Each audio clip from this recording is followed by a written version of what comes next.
தந்தை, மகன், தூயாவியாரின் பெயராலே ஆமீன். இஸ்லாம் அன்பார்ந்தவர்களே, நேற்று உன்னதங்களிலே அப்படின்றதனுடைய பகுதி என்னன்னு பார்த்தோம். இன்றைக்கி அதனுடைய செகண்ட் செக்ஷன் சொல்கிறேன்னு சொன்னேன். அதனுடைய விளக்கம் நீங்கள் இதை பார்த்தீங்கன்னா அதில் மூணுமே பாருங்களேன், தந்தை, மகன், தூயாவியானவர் வந்துட்டாங்க. எப்பவுமே திருப்பலியாக இருக்கட்டும், நம்மளுடைய ஜெபங்களாக இருக்கட்டும், நம்மளுடைய வழிபாடுகளாக இருக்கட்டும், அது ஒரு இறைவனுடைய செயல் மட்டுமல்ல, ஒரு இறைவனை வாழ்த்தும் ஒரு செயல். அது ஆல்வேஸ் அது குளோரிஃபிகேஷன் தான். நம்மளுடைய வாழ்க்கையும் நம்மளுடைய வார்த்தையும் எப்பொழுதுமே ஒரு இறைவனை மகிமைப்படுத்தும், ஆட்சிப்படுத்தும் சொல்லும் செயலும் சிந்தனையும் தான். அப்போ இந்த ஜெபத்துலையும் அது இருக்குது. இன் ஷார்ட், உன்னதங்களிலே அப்படின்ற பாடல் நம்பிக்கை அறிக்கை என்பதனுடைய இன்னொரு வடிவம் தான். நம்பிக்கை அறிக்கையிலும் பாருங்கள், தந்தையான இறைவனை நம்புகின்றேன், இயேசு கிறிஸ்துவை நம்புகின்றேன், தூய ஆவியானவரை நம்புகின்றேன். அதனுடைய இன்னொரு பகுதி தான் இந்த உன்னதங்களிலே அப்படின்றது. ஸோ கன்ஃபெஷன் ஆஃப் சின்ஸுக்கு அப்புறம் என்ன வருது? கன்ஃபெஷன் ஆஃப் பிரைஸ் வருது பாருங்களேன். பாவத்துயர் செயல் அந்த ஜெபத்திற்கு பிறகு, பாவ அறிக்கைக்கு பிறகு இங்கே என்ன வருதுன்னா பாடலின் அறிக்கை வருகிறது, புகழ்ச்சியின் அறிக்கை வருது. அதான் உன்னதங்களிலே அப்படின்ற பாடல். அது அந்த உன்னதங்களிலே அப்படின்ற அந்த பாடல் அறிக்கை, அந்த மகிமையின் அறிக்கை, புகழ்ச்சியின் அறிக்கை என்ன அறிக்கையாக மாறுது பாருங்களேன்? நம்பிக்கையின் அறிக்கையாக மாறுது. அப்போ பாவ அறிக்கை புகழ்ச்சியின் அறிக்கையாக மாறுது. பாவங்கள் மன்னிக்கப்பட்டவர்கள் அந்த சமூகம் ஒன்றாக நாம் சேர்ந்து பாடுகின்றோம்.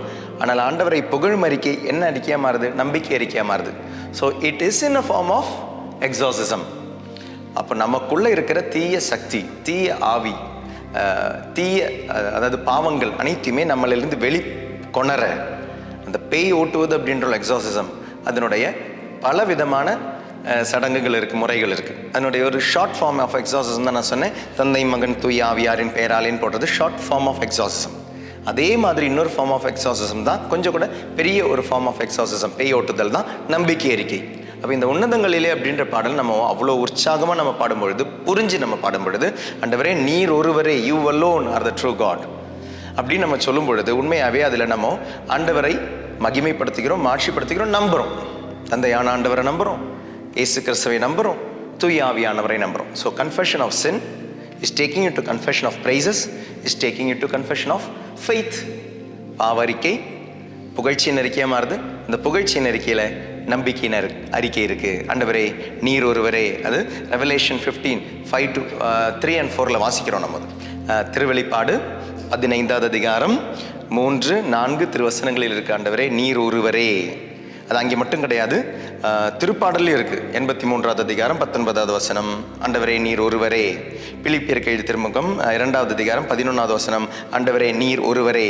இப்படி ஆண்டவரே நீர் ஒருவரே, ஃபார் யூ அலோன். வல்லமையுள்ள ஒரு ஜெபங்க, நம்மளுடைய நம்பிக்கை அறிக்கையாக மாறுது பாருங்களேன். ஒரு பாவ அறிக்கை இடும் பொழுது, ஆண்டவர் நம்மளுடைய பாவங்களை மன்னிக்கும் பொழுது, அதனுடைய அந்த சந்தோஷத்தில் நம்ம பாடுற பாடல் தாங்க உன்னதங்களிலே அப்படின்ற பாடல். அது புகழ்ச்சியின் கீதமாக மாறுது. என்னுடைய பாவங்களை ஒருத்தர் மன்னிக்கிறாரு, அந்த மன்னிப்பினுடைய சந்தோஷத்தை நம்ம அறிக்கையிடுற இடம் தான் நம்மளுடைய உன்னதங்களிலே என்ற பாடல், புகழ்ச்சியின் அறிக்கை. ஆனால் அந்த புகழ்ச்சியின் அறிக்கை என்னன்னு பாருங்க, நம்பிக்கை அறிக்கையாக மாறுது. இனி இந்த உன்னதங்களிலே அப்படின்ற பாடல் திருப்பலிக்கு எப்படி உதவுது ஃபாதர் அப்படின்ற ஒரு கேள்வி இருக்கலாம். இந்த இந்த இந்த உன்னதங்களிலே என்ற பாடல் நல்லா கவனிங்க. இந்த உன்னதங்களிலே அப்படின்ற பாடல் முதலில் பாடப்பட்டது எப்பொழுது, யாருக்கு பாடப்பட்டது?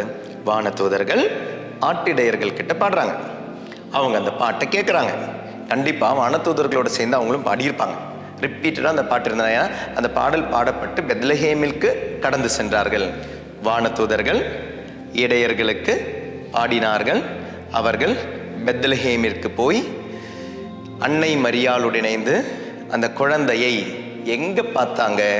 தீவன தொட்டியில் பார்க்குறாங்க. பெத்லஹேம் அப்படின்ற வார்த்தையினுடைய அர்த்தம் என்ன? பெத்லஹேம் அப்படின்னா அப்பத்தின் வீடு. எங்கே பார்க்குறாங்க? அப்பம் படுக்கிற இடத்துல பார்க்குறாங்க, அப்பம் போட்டிருக்கிற இடத்துல பார்க்குறாங்க. தீவன தொட்டி. யாரை பார்க்குறாங்க? அப்பமாக மாறப்போகிற இயேசுவை பார்க்குறாங்க. அப்போ முதலில் இந்த ஆட்டிடையர்களுக்கு, இந்த ஆயர்களுக்கு அந்த பாடல் பாடப்பட்ட பொழுது, அந்த பாடலின் வழியாக அவங்க எங்கே போயிருக்கிறாங்க? they went to Bethlehem. அப்பத்தின் வீடில் அப்பத்தின் அரசரை, அப்பமாக மாறப்போகும் ஒருவரை பார்க்க போயிருக்கிறாங்க, பார்த்தாங்க. இப்போ இந்த உன்னதங்களிலே அப்படின்ற பாடல் முடியும் பொழுது நமக்கு எங்கே, எந்த வழிபாடுக்கு போகிறோம்? இறைவார்த்தை வழிபாடு. இறைவார்த்தையின் வழிபாடிலிருந்து எங்கே நம்ம போகிறோம்? நற்கருணை வழிபாட்டிற்கு போகிறோம். அப்போ உன்னதங்களிலே என்ற பாடல் வானதூதர்கள் பாடிய பொழுது ஆட்டிடையர்கள் அப்பத்திற்கு, அப்பமாக மாறும் இயேசுவிற்கு அழைக்கப்பட்ட பொழுது, இயேசுவை சந்திக்க அழைக்கப்பட்ட பொழுது, இயேசுவை பார்க்க அழைக்கப்பட்ட அதே ஒரு தியாலஜிக்கல் மீனிங் பாருங்க. அந்த ஆழமான ஒரு மீனிங், உன்னதங்களிலே பாடும் நம் சமூகம் புகழ்ச்சியின் அறிக்கையும் நம்பிக்கையின் அறிக்கையும் பாடி இறை வார்த்தையின் வழியாக தயாரிக்கப்படும் பொழுது பெத்லஹேமுக்கு நாமும் போறோம், அப்பத்தின் வீட்டிற்கு நாமும் போறோம், அப்பத்தினுடைய அந்த டேபிளுக்கு நாமும் போறோம். அப்பமாக மாறப்போகும் அதுதோ அந்த அப்பம் இயேசுவாக மாறப்போகும், கிறிஸ்துவாக மாறப்போகும், உணவாக மாறப்போகும். அந்த அப்பத்திற்கு போகிறோம். அந்த அப்பத்தினுடைய சடங்கிற்கு, நற்கருணை வழிபாட்டிற்கு, அதாவது சுருக்கமாக சொல்லப்போனால் திருப்பலியினுடைய எல்லாமே மையம் எங்கே தெரியுமா? அப்பத்திற்கு தான், நற்கருணைக்கு தான். அப்போ நம்ம திருப்பலியினுடைய தொடக்கம் அந்த தந்தை மகன் தூயாவி, அதனுடைய தொடக்கம் வருகை பாடல், இது எல்லாத்தினுடைய ஃபோக்கஸ் ஷிஃப்ட் எங்கே போய் நிற்குதுன்னா நற்கருணை வழிபாட்டில் தான் போய் நிற்குது. அப்பமாக மாறும் இயேசு கிறிஸ்து. அதனால் நடுவில் வந்தெல்லாம் பூந்து திருப்பலியில் பங்கெடுக்காதீங்க. இதில் இவ்வளோ ஒவ்வொன்றுத்துலேயும் மீனிங் இருக்குது. இது எல்லாமே நம்மை கொண்டு செல்வது இந்த நற்கருணை வழிபாட்டிற்கு தான். அதனால தான் நான் எதுவும் சொன்னேன், அது ஒரு அந்த பாடலை நம்ம மிஸ் பண்ணிடக்கூடாது. அதை சும்மா சொல்லி அதை விடக்கூடாது.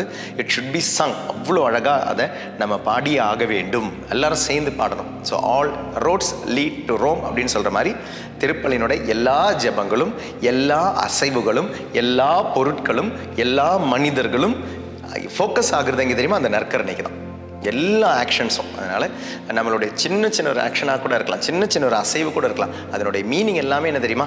இந்த நற்கருணை வழிபாட்டிற்கு, இந்த நற்கருணை ஆண்டவரை ஆராதிப்பதற்கு. இல்லைன்னா நமக்கு வெளிப்புறமாக போய் யோசிக்கும் போது தோணும், என்னடா இவ்வளோ சின்ன டீட்டெயிலிங்கெல்லாம் தேவையா, இவ்வளோ சின்ன விஷயங்கள்லாம் தேவையா, இதெல்லாம் மிஸ் பண்ணிடலாமா, மிஸ் பண்ணக்கூடாதா? இஸ்லாம் பார்த்தீங்கன்னா சடங்காக செஞ்சால் நமக்கு அதில் ஒரு மீனிங் இருக்காது. ஆனால் அந்த சடங்குடைய மீனிங்கை புரிஞ்சு நம்ம செய்யும் பொழுது எவ்வளோ நம்ம இந்த நற்கருணை வழிபாட்டிற்கு இது நம்மளை கொண்டு போகுதுன்னு நமக்கு தெரியும். அதனால் எல்லாரும் இதை புரிந்து இந்த பாடலில் பங்கு கொள்ள முயற்சி செய்யுங்கள். இது மக்களின் ஜெபம், நான் நேற்றே சொல்லியிருந்தேன். அதனால் மக்களாக ஒன்று சேர்ந்து இதை பாட சும்மா ரிசைட் மட்டும் பண்ணிடாதீங்க. அதே மாதிரி இந்த உன்னதங்களிலே என்ற பாடல் பாடும் பொழுது அதுவே ஒரு வழிபாட்டு நிகழ்வு தான், லிட்டர்ஜிக்கல் ஆக்ஷன் தான். அப்போ இந்த உன்னதங்களிலே என்ற பாடல் பாடும் பொழுது தூபம் காட்டவோ இல்லை அந்த டைமில் தீர்த்தம் தெளிக்கவோ கூடாது. தீர்த்தம் தெளிக்கிற நேரம் கிடையாது உன்னதங்களிலே என்று பாடல் பாடும்பொழுது. ஏனெனில் அதுவே ஒரு வழிபாட்டு முறை தான். அதனால் அந்த நேரத்தில் தீர்த்தம் தெளிக்கக்கூடாது. ஏன்னா ஞாயிற்றுக்கிழமைகளில் தீர்த்தம் தெளிப்பதற்கான ஒரு நேரம் உண்டு. தீர்த்தத்தை ஆசீர்வதித்து, தண்ணீரை ஆசீர்வதித்து தீர்த்தமாக மாற்றி அதை மக்களுக்கு தெளிக்கும் ஒரு சடங்கு உண்டு. அது அல்லாமல் உன்னதங்களிலே என்று பாடும் பொழுது அல்ல தீர்த்தம் தெளிக்கப்பட வேண்டியது. அது அதிலே ஒரு திருவழிபாட்டு முறை என்பதால் sprinkling of water should not be done when the gloria is sung. உன்னதங்களிலே அப்படின்ற பாடல் அட்வென்ட் சீசன்லேயும் லென்டன் சீசன்லையும் சாதாரணமாக பாடுவதில்லை. உங்களுக்கு தெரியும், அந்த சண்டேஸில் பாடுறது கிடையாது. திருவருகை காலத்திலும் நோன்பு காலத்திலும் தவக்காலத்திலும் பாடுறது கிடையாது. ஆனால் தவக்காலத்திலும் ஏதாவது பெரிய விழாக்கள் வரும் பொழுது, பெருவிழாக்களோ திருவிழாக்களோ வரும் பொழுது மட்டும் பாடுவோம். அது உங்களுக்கு தெரியும், மார்ச் 19 மார்ச் 25 இது தவக்காலத்தில் வந்தால் சுசேப்பரோட திருவிழா, தி ஃபீஸ்ட் ஆஃப் அனன்சியேஷன் மங்கள வார்த்தை திருவிழா டைமில் மட்டும் பாடுவோம். இல்லைனா உன்னதங்களிலே என்ற பாடல் அந்த 40 நாள் நாம் பாடுவதில்லை. ஏன்னா அதனுடைய அந்த கொண்டாட்டத்தை காமிப்பதற்காக தான். இஸ்லாம் பார்ந்தவர்களே, இப்போ உன்னதங்களிலே என்ற பாடல் என்ற ஜெபம் புரிஞ்சிருக்கும்னு நினைக்கிறேன். சாதாரண ஒரு ஜெபம் கிடையாதது. அது நம்மை நற்கருணை வழிபாட்டிற்கு கொண்டு போகும் ஒரு ஜெபம். அது ஒரு பாடல், அது நம்பிக்கை அறிக்கை. நீங்கள் எப்படி தந்தைக்கும் மகனுக்கும் தூய ஆவியானோருக்கும் ஆட்சி உண்டாவதாக அப்படின்னு நீங்கள் ஜெபிக்கிறீங்களோ, தந்தை மகன் தூய ஆவியாரின் பெயராலே அப்படின்னு ஜெபிக்கிறீங்களோ, அவ்வாறு ஜெபிப்பது தான் இந்த உன்னதங்களிலே. நம்பிக்கை அறிக்கையை போலவே ஒரு நம்பிக்கை அறிக்கை தான் உன்னதங்களிலே என்ற பாடல். மூவர் இறைவனை ஆராதிப்போம், மூவர் இறைவனை மாட்சிப்படுத்தும் இந்த கீதத்தை உணர்ந்து பாடுவோம். தந்தை மகன் தூய ஆவியாரின் பெயராலே ஆமீன். தேங்க்யூ. God bless you. கருணை நாதரே ஆராதிக்கின்றே தூய